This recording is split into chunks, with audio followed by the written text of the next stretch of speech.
শুভেন্দু অধিকারী কি আমাদের পরবর্তী মুখ্যমন্ত্রী? 15 বছর পর অবশেষে বাংলার পালাবদল ঘটেছে। এই বিষয়ে আমি রেজাল্ট আউটের আগেই একটা ভিডিও বানিয়েছিলাম। তো এটা একটা মানে কি বলবো, আনএক্সপেক্টেড রেজাল্ট। মানে কেউ হয়তো আশা করেনি যে এক্সিট পোল এভাবে মানে সঠিক প্রমাণিত হবে। কিন্তু বাংলার সাধারণ একজন নাগরিক হিসাবে আমরা এটাই চাইব যে যেই আসুক ক্ষমতায় সে যেন বাংলা শিক্ষা, সংস্কৃতি এবং আপামর জনগণের কথা অন্তত চিন্তা করে।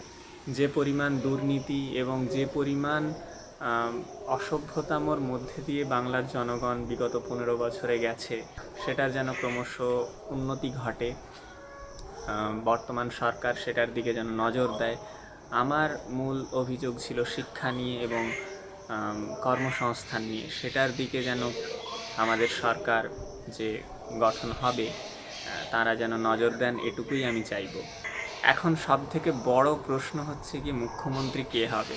আপনাদের কি মনে হয় যে পশ্চিমবঙ্গের পরবর্তী মুখ্যমন্ত্রী বা 9 তারিখে যে শপথ নেওয়ার অনুষ্ঠান হতে চলেছে তাতে মুখ্যমন্ত্রী কে হতে পারে? অবশ্যই কমেন্টে জানাবেন।